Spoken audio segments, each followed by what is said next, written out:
السلام عليكم ورحمة الله وبركاته. ازيكم يا حبايبي؟ عاملين ايه؟ النهاردة فيديو حواري. لما هبقى تعبانة او مش قادرة اعمل روتين او اصور حاجة في المطبخ او البيت هنتكلم شوية مع بعض. بس مش هيبقى اي فيديو او اي كلام نملى بيه فيديوهات وخلاص، لا، هيبقى كلام من القلب ونصايح زي التوفير كده وتنظيم الوقت والحاجات دي. النصايح زي فيديو النهاردة. احب اقولك على شوية اخطاء انا وقعت فيها، خدي بالك منها واوعي تقعي فيها.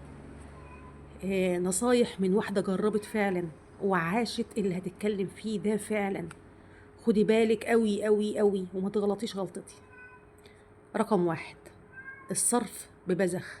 كان عندي وقت من الأوقات أو لفترة من الفترات كنت بصرف كتير وبالهبل وما بيفرقش معايا حاجة. كنت بشتغل شغل إضافي غير شغلي وكان بيجيلي منه مبالغ كويسة كل شهر. كنت باخد الفلوس دي وأكسل أعمل حاجات كتير واصرف. اكسل اطبخ، اجيب اكل جاهز اكله في البيت. اخد ولادي ونخرج ونروح ناكل الاكل الجاهز في المطاعم بره، وطبعا ادفع النسبه بتاعه المطعم اللي هي قد كده.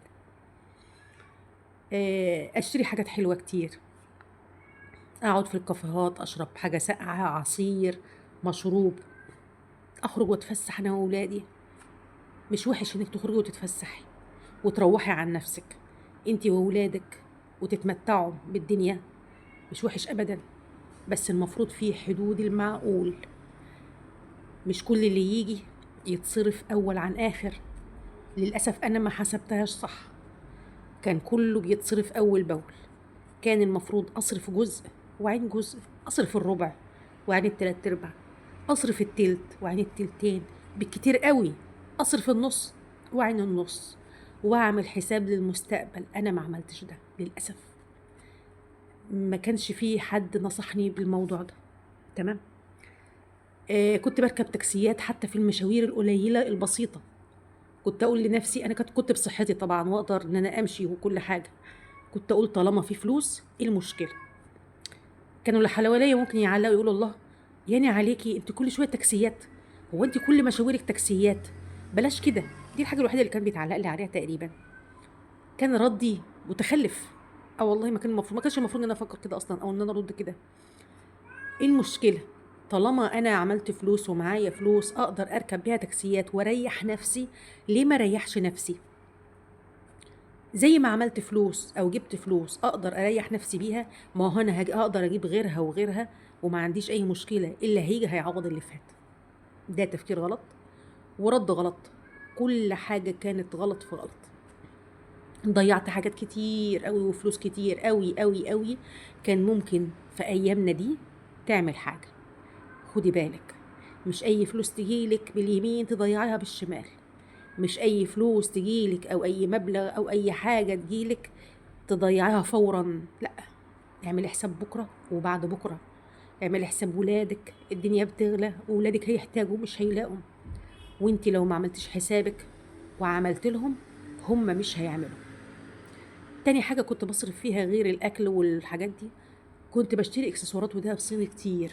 كل ما اشوف محل اكسسوارات او ذهب صيني ادخل واشوف ايه عجبني واشتريه. جبت لنفسي العين. بقى الكل بيقول دي بتلبس ذهب، دي معاها ذهب، دي غرقانه ذهب، وهو اكسسوارات وذهب صيني. وكنت الف على الكل احلف لهم يا جماعه ده ذهب صيني. يعني بس ما مين يصدق ومين يشوف عادي. كان الذهب الصيني في اوله بقى والكل متلخبط مش عارف هو صيني ولا عادي ولا ايه بالظبط. تمام. فخدي بالك من النقطه دي، اوعي تغلطي غلطتي. كمان نسيت اقول لكم انا كنت ممكن اهمل في البيت شويتين واقول انا هجيب حد ينظف لي. بدل ما اقوم كل يوم اعمل حاجه، لا، كنت مريحه نفسي على الاخر واقول لا انا هجيب واحده تنظف لي. وكانت اللي تيجي تنظف كل اسبوعين ولا ثلاثه تاخد 500 600 جنيه. في حين ان انا كنت اولى انا واولادي بالفلوس دي. كان ممكن كل يوم اقوم اعمل حاجه في حاجه والدنيا تبقى جميله من غير ما اخسر الفلوس دي. خدي بالك. بعد كده التربيه ومذاكره الولاد. كنت معوده ولادي من اولى ابتدائي لحد سته ابتدائي ان انا بقعد جنبهم وبنذاكر كلمه كلمه وحرف حرف مع بعض وانا بذاكر لهم. كان دوري معاهم ان انا بذاكر لهم، مش مجرد متابع او مراقب بيشوف حل ايه او بيسمع وكده، لا. كنت من الالف للياء معاهم في المذاكره من اولى لسته ابتدائي. اول طفل عندي اديته دروس في ثالثه اعدادي، قبل ثالثه اعدادي ممنوع، وكنت اتضايق ازاي يعني ادي درس، امال انا فين؟ امال انا دوري ايه؟ انا دوري مهم معاهم ولازم يبقى لي دور، وانا كانوا اللي حواليا يستغربوا ويقولوا لي ادي درس ادي درس ادي درس. كنت استغرب الناس بتنصحني ادي درس، طب ما انا قاعده معاهم وجايبين درجات حلوه ومقفلين. بس هم كانوا صح. بدات ادي دروس، بدات افوق لنفسي، وبدات اقول لا واقفه بقى، كفايه عليا لحد سته ابتدائي بدايه من اعدادي هم يشيلوا نفسهم ويذاكروا وانا فاضيه اتابع، مش فاضيه اتابع خلاص. ما عرفوش، ما ينفعش، عشان ما تعودوش. لازم تعودي ولادك من الاول ان هم الاساس في المذاكره مش انتي. الوقت اقعد جنب حد فيهم يذاكر او من جنبه ما يذاكرش. لازم تعودي ولادك ان هم الاساس مش انتي. مش انت اللي بتذاكري وانت اللي بتعملي كل حاجه، هم لازم يذاكروا ولازم يشيلوا مسؤوليه مذاكرته. خدي بالك، لان انا بعد ما خدت الوقفه وبطلت اذاكر معاهم طلعت انا اللي غلطان. اللي هو انا كنت غلطانه انا بقعد معاهم وما بديش دروس، لا الوقت بقيت انا اللي غلطانه انا ما بقعدش معاهم، مع ان انا بدات في المسار الصحيح. بس انا بداتها من الاول ان انا عودتهم على حاجه غلط. النقطه اللي بعد كده، السكوت على الزعل.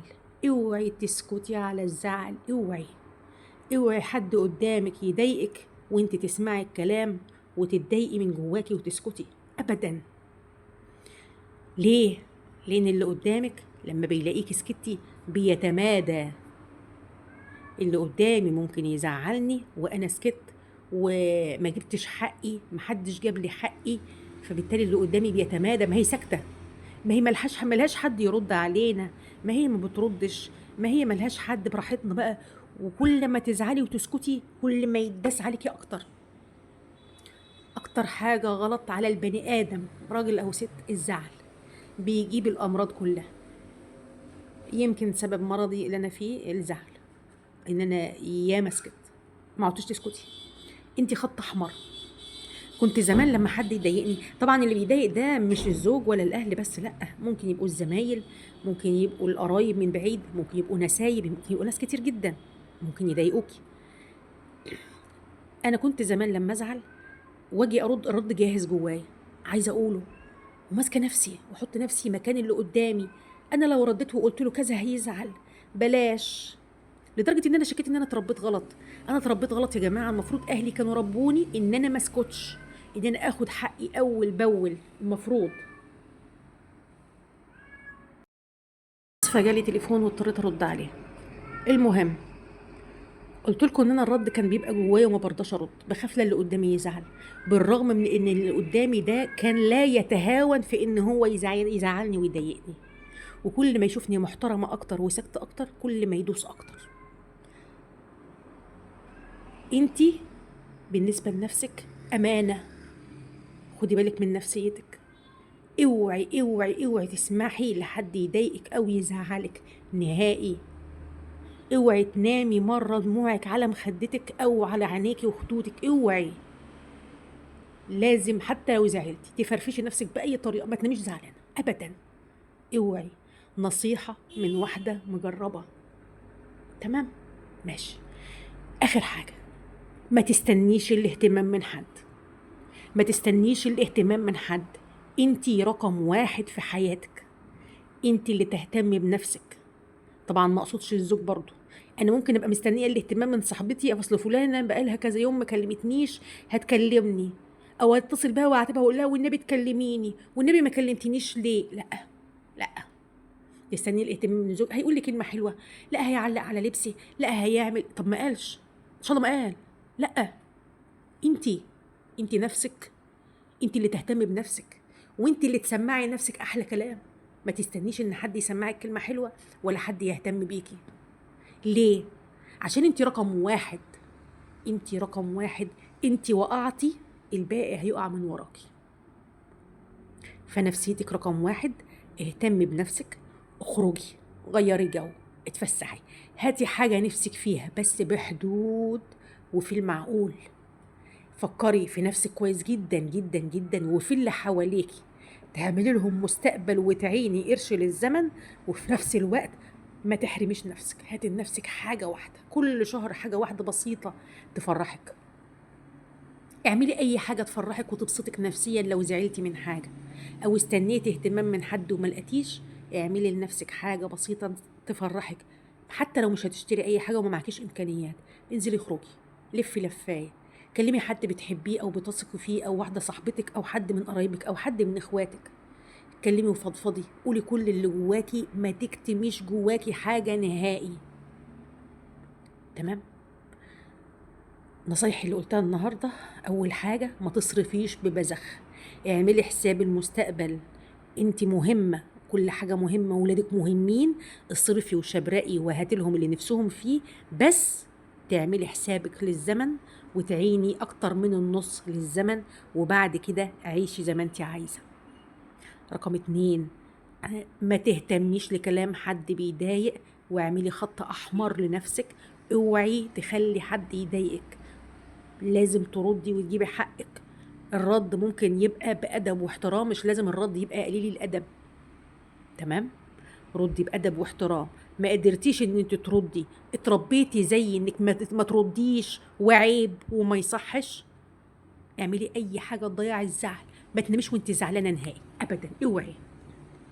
رقم 3، خلي ولادك يعتمدوا على نفسهم من الألف والياء للياء. انت مجرد متابع ومراقب فقط، وهم اللي يشيلوا المسؤولية مش انت. آخر حاجة، ما تستنيش الاهتمام من حد، انت اهتمي بنفسك. انت العمود الفقري للبيت.